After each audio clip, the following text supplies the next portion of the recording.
नमस्कार, आप देख रहे हैं आज तक डिजिटल और मैं हूं आपके साथ अनूप आकाश वर्मा और मेरे साथ हैं क्राइम तक के डिप्टी एडिटर चिराग गोटी। चिराग, बहुत बहुत स्वागत है आपका।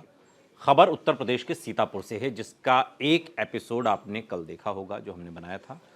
और कल तक जो तस्वीर थोड़ी, हालांकि कल भी एक तरीके से तस्वीर साफ हो ही गई थी, और जो भाई पकड़ा गया है, चूंकि एक ही परिवार के 6 लोगों का कत्ल हुआ, जमीन के बंटवारे, जमीन से जुड़ा मामला, कुछ कर्ज और उसी को लेकर एक उलझन है। आज जो तस्वीर साफ हुई है उसमें यह है कि कुछ कर्ज था, घर की 24 बीघा ज़मीन थी। जो लोग, जिनकी हत्या की गई है पति पत्नी, वो चाहते थे कि ज़मीन को बेचकर कर्ज चुका दिया जाए, लेकिन जिसने कत्ल किया है, जिस पर आरोप है, उसका कहना था कि नहीं, ज़मीन बेचकर कर्ज नहीं चुकाया जाएगा, इससे जो कमाई होगी उसको धीरे धीरे करके चुकाएंगे, और इसको लेकर पूरा विवाद था। बात से मामला नहीं सुलझा तो फिर उसने जान लेने की ठानी। पहले खाने में जहर दिया, लेकिन ये उनकी किस्मत कहिए कि थोड़ा दिन, थोड़ी समय का जीवन और लिखा था कि वो लोग बाहर से खाना खाकर आए थे, तो वो जो खिचड़ी में जहर मिलाया था वो उन्होंने नहीं खाया। उसके बाद फिर इसने पिस्तौल से पति पत्नी माँ सबकी हत्या की, बच्चों को पटक पटक कर मार डाला, छत से फेंक दिया। ये ताज़ा अपडेट है अभी तक की इस खबर का। आज इसमें क्या हुआ है, पुलिस के हवाले से और क्या चीज़ें निकल कर क्लियर हो रही हैं, जो इस जो जितना जघन्य अपराध ये हुआ है, जिसको पूरा सीतापुर कांप उठा है इससे। देखिए, इसमें एक तो थ्योरी ये थी कि नींद की गोलियां देने की पहले प्लानिंग थी, लेकिन चूंकि उन्होंने डिनर स्किप कर दिया, तो जैसा आपने कहा कि कुछ वक्त बचा था जीवन का, तो शायद बच गए वो। लेकिन उसके बाद भी वो नहीं माना, उसने लाइट काट दी। उसको लगा गर्मी का टाइम है, एसी बंद हो जाएंगे, फैमिली बाहर आएगी, और ठीक वैसा ही हुआ। 2-2.5 घंटे के बाद जब उसके भैया भाभी बाहर आए तो पहले उनका मर्डर कर दिया। सबसे पहले जो इसने मर्डर किया, अपनी भाभी का किया मर्डर। अच्छा। और ये उसकी माँ ने देख लिया था। जैसे उसकी माँ ने देखा तो इसलिए उसको मार दिया, क्योंकि उसने देख लिया। इसके बाद इसने अपने भाई का मर्डर कर दिया। और आप सोचिए कि उसके बाद 3 बच्चे थे। हालांकि इसका कहना है, इसने जो कबूलनामा जो दिया है, कि मैं अपनी माँ को नहीं मारना चाहता था, लेकिन चूंकि वो जिंदा थी, गवाह बन गई, बच्चों तो को लेकर भी कहा जा रहा है कि बच्चों को पहले इसने समझाने की कोशिश की, समझाइश की कि, और बच्चों के मन में ये बात डाली कि तुम्हारे पापा ने तुम्हारी मम्मा और दादी का कत्ल कर दिया और बाद में खुदकुशी कर ली, ये समझा। लेकिन बच्चे रोने लगे, चिल्लाने लगे, नेचुरली क्योंकि सब वो देख रहे थे। नेचुरली आप सोचिए, छोटे बच्चे 2:30-3 बजे किसी को अगर ऐसे उठ जाएं बच्चे, वो वैसे ही रोने लग अच्छा, जाते हैं इसमें भी डर के कितना मारे। शातिर तरीके से, पहले वो लोग कमरे में सो रहे थे तो घर से, कमरे से बाहर निकालने के लिए इसने इलेक्ट्रिसिटी काट दी, जैसे गर्मी से परेशान होकर वो लोग बाहर आए। प्लानिंग कई दिनों से चल रही थी। अच्छा। और उसको ऐसा लग रहा था कि उसका तिरस्कार हो रहा है परिवार में। और आप सोचिए, उसने जो जघन्य अपराध किया, आईजी को मौके पर आना पड़ा। और कई जगह तो मैं सोशल मीडिया पर ये भी पढ़ रहा था, कई लोग ये भी कह रहे थे कि इनका इलाज भी बुलडोजर जैसा होना चाहिए और छोड़ना नहीं चाहिए आरोपी को। खैर, ये तो कानून अपने हिसाब से काम करेगा। लेकिन आप सोचिए, 3 बच्चों को उसने किस तरह से मारा, ये मैं थोड़ा बताना चाहूँगा। सबसे पहले कमरे में जब उसकी बड़ी बेटी थी आरना, उसको मारा, यानी प्रियंका की जो बड़ी बेटी थी, उसको मारने के बाद उसके गले में गोली मारी। और उसके बाद एक एक करके ये बच्चों को ले गया ऊपर। आप सोचिए, उसकी गोली लगी, उसको घसीट के ऊपर ले गया, दोनों बच्चों को ले गया। वो चीख चिल्ला रहे थे बच्चे। रात का वक्त था, आसपास के लोगों ने सुना नहीं। अब ये क्या क्या 3-4 बजे के आसपास का वक्त रहा होगा जब इसने इस घटना को अंजाम दिया। उसके बाद उसने एक एक करके तीनों बच्चों को नीचे फेंक दिया, एक पर्टिकुलर जगह से, तकरीबन फर्स्ट और सेकंड फ्लोर के जितनी हाइट रही होगी, 13-14 फीट की, वहाँ से नीचे फेंक दिया। और बच्चे तड़पते रहे पूरी रात। आप सोचिए, भगवान ने शायद चाहा होगा कि वो बच जाएं किसी तरह, लेकिन वो कुछ वक्त बचे भी रहे इसी वजह से कि तड़पते रहे। फिर एक लेडी ने देख लिया, फिर उसके बाद ये खुद ड्रामा करने लगा और उनको हॉस्पिटल ले जाने लगा, तमाम तरीके की बातें करने लगा।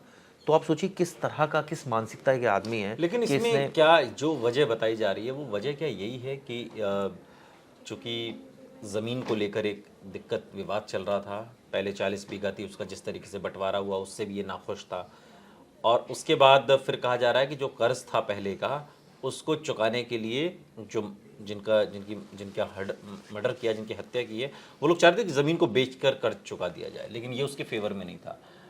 यही थ्योरी बताई जा रही है पुलिस की तरफ से। अभी यही थ्योरी है या कुछ और एंगल भी है? कुछ और भी एंगल जो हैं, समझ में नहीं आ रहा है एक तो पॉइंट ये है जो आपने बताया। दूसरा, इसमें जैसा टाइम टू टाइम इसका तिरस्कार भी होता था परिवार में, इसकी कोई बात नहीं सुनी जाती थी। और मेंटली ये कैसा है, पुलिस कुछ बता रही है? ऑब्वियसली अनसाउंड है। कोई अनसाउंड आदमी इस तरह की हरकत करेगा, कोई साउंडेड आदमी तो इस तरह की हरकत करेगा नहीं। और आप सोचिए, हथौड़ा लेकर आ रहा है, चाकू लेकर आ रहा है, लाइट इसने काट दी। इससे पहले नींद की ये रहता गोलियां, यहीं था या कहीं? इसी घर में रहता था। और उसके बाद उसने इस घटना को अंजाम दिया। इसने इसके बाद अपनी पत्नी को फ़ोन किया अपने और ये बताया कि ऐसे ऐसे अनुराग ने मार दिया सबको। और मतलब बहुत अर्ली मॉर्निंग इसने जो है वो फ़ोन किया और ये सारी बातें उसको बताई। इसने बताया कि भोर 4:15 के आसपास ये घटना इसने करी और उसमें एक पड़ोसी जो महिला थी उसकी नींद खुल गई, जो वो टहलने के लिए बाहर आई थी। तो उसने एकदम देखा कि क्या इनके घर में क्या हुआ है, तो बहुत नीचे शव पड़े हुए हैं, ऊपर जो है ये आरोपी वहीं था उस वक्त। और अजीब सी एक थ्योरी बनाकर बैठा। और सोचिए, नीचे जब बच्चे गिरे तो उन पर आके हथौड़ा इसने मारा। मतलब इसने दरिंदगी की हर इंतहा जो है वो क्रॉस कर दी। इसका इलाज जो है वो ऑब्वियसली इसको फांसी होनी चाहिए ऐसे आरोपी को तो, और जल्द से जल्द इसका ट्रायल होना चाहिए इस केस का, ताकि एक नज़ीर बने उत्तर प्रदेश में कि अगर कोई इस तरह की घटना को अंजाम देता है तो उसका हश्र क्या होता है। कानून को बहुत सख्ती से, बहुत जल्दी से इसमें कार्रवाई करनी चाहिए। और चूंकि आप देखिए पूरा परिवार ख़त्म हो गया इसमें, और वो एक्स चीफ मिनिस्टर की पोती थी प्रियंका। उसने पहले उनको मारा, फिर अनुराग को मारा, फिर मदर को मारा, फिर अनुराग को, फिर 3 छोटे छोटे बच्चों को किस तरह से वो रो रहे थे बच्चे, और वो उन बच्चों को ऑब्वियसली कुछ समझ नहीं आ रहा था। और नेचुरली 3 साढ़े 3 बजे बच्चे इस तरह से उठे तो एकदम हक्के बक्के रह गए कि हमारा चाचा क्या कर रहा है, कैसी बातें कर रहा है। वो उनको खींच के ऊपर ले गया। वो इतना उस समय पागल हो चुका था, उसका दिमाग बिल्कुल सर पर खून सवार था कि उसको कुछ समझ नहीं आ रहा था। उसको लग रहा था कि बस मैं अब यहाँ जितने लोग हैं सबको ख़त्म कर दूँ, क्योंकि वही सबसे बढ़िया मेरे लिए रहेगा, क्योंकि अगर मैंने किसी को भी छोड़ दिया तो मेरे खिलाफ वो होगा। और आप उसकी शातिरपना देखिए। आपने कहा ना कि वो अनसाउंडेड, उसके बाद वो एक स्टोरी कुक कर रहा है। उसका दिमाग इतना तेज है, जो आधे टाइम में एक स्टोरी क्रिएट कर रहा है कि भाई देखिए ये तो इसने मार दिया। तो पोस्टमार्टम रिपोर्ट और पुलिस की इन्वेस्टिगेशन अच्छी रही कि ये आरोपी जो है वो ज़्यादा इसका झूठ चल नहीं पाया। वरना आप देखिए किस तरह से उसने इस घटना को अंजाम दिया। बच्चों को पहले गोली मार दी, उसके बाद खींच के ऊपर छत पर लेकर आया, फिर वहाँ से छत से नीचे फेंक दिया, फिर उन पर हथौड़े मार रहा है। मतलब वो इंश्योर कर देना चाहता था कि वो कोई बच्चा ना बचे। और आप देखिए पिक्चर अगर देखेंगे तो आपको आंसू निकल आएंगे। इतने छोटे छोटे बच्चे हैं वो, कोई मुझे लग रहा है 10 साल का अभी बच्चा है। पुलिस इसमें अभी आगे इसके अंदर इस पूरे मामले की कार्रवाई अब आगे न्यायालय के उस पर अभी देखिए, उम्मीद क्या तो यही प्रोसेस है कि जल्दी से जल्दी इसमें ट्रायल शुरू होगा। इसको अरेस्ट कर लिया गया है। फॉर्मेलिटीज़ जो भी हैं वो तो कागजी कार्रवाई तो कर ही रही है पुलिस, पोस्टमार्टम रिपोर्ट वगैरह सारी चीज़ें हो रही हैं। लेकिन इसमें एक नज़ीर बननी चाहिए अनूप, कि जल्द से जल्द कार्रवाई हो और आरोपी को फांसी की सज़ा से कम नहीं होनी चाहिए। अब यूं तो देश भर में हर दिन न जाने कितने क्राइम होते रहते हैं, लेकिन कभी कभी कोई क्राइम ऐसा हो जाता है हमारे और आपके बीच में, समाज के बीच में, कि जो रूह को सन्न कर दे।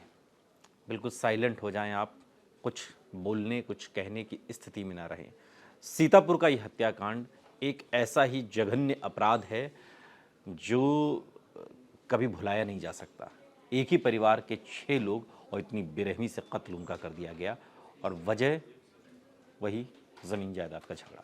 बहुत बहुत शुक्रिया चिराग, इस तमाम जानकारी के लिए आपका।